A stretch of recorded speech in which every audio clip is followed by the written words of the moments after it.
Agresioni i SBA-Izrael kundër Iranit është ndër përshkallëzimet më të rrezikshme dhe më të parësyeshme në historinë e fundit të lindjes së mesme. Ndryshe nga luftrat e mëparshme amerikane në rajon, kjo nuk mund të fshihet as pas fjalorit të konsumuar të ndërhyrjes liberale, shkruan gazetari Ramzi Baroud. Mbi të gjitha, kjo është lufta e Izraelit.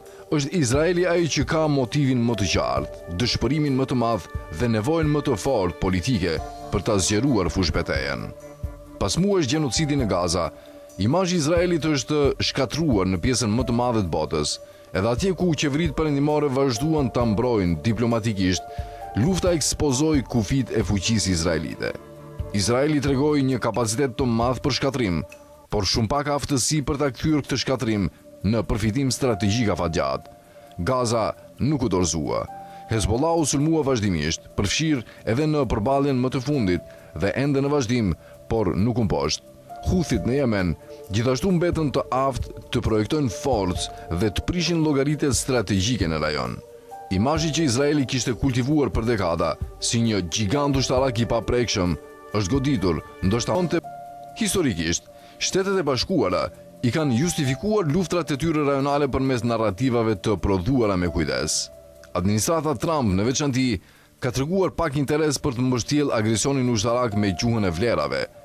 Kjo e lë luftën të ekspozuar për atë që është në të vërtetë një ndërhyrje masive ndërmarrë kryesisht sepse Izraeli e dëshiron dhe sepse Washingtoni mbetet strukturalisht i paaftë t'i thotë jo Izraelit. Një nga dimensionet më zbuluese të kësaj lufte është mesazhi që ajo u dërgon aleatëve arab të Amerikës.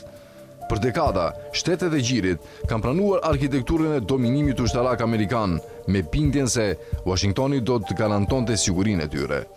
Bazat ushtarake, kontratat e mbrojtjes, patrullimet detare dhe sistemet raketore u shitën si prova se SBA-ja ishte mbrojtësi i domosdoshëm i rendit rajonal.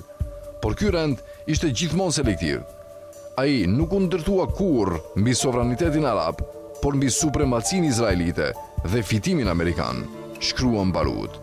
Çdo perandori në rënje e zbulon dobësinë e saj përmes tejshtrirjes, dhe kjo luftë mban të gjitha shenjat e një tejshtrirjeje të rrezikshme.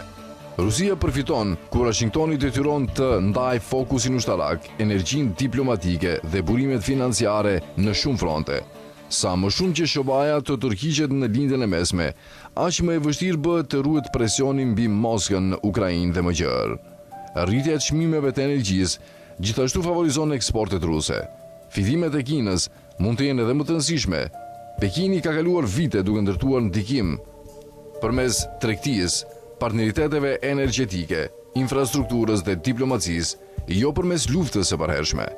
Ndërsa SBA-ja shfaqet edhe një herë para botës si një forcë kaosi, Kina mund paraqitet si një fuqi më e qëndrueshme dhe më racionale, veçanërisht për vendet e jugut global që janë lodhur nga militarizimi amerikan.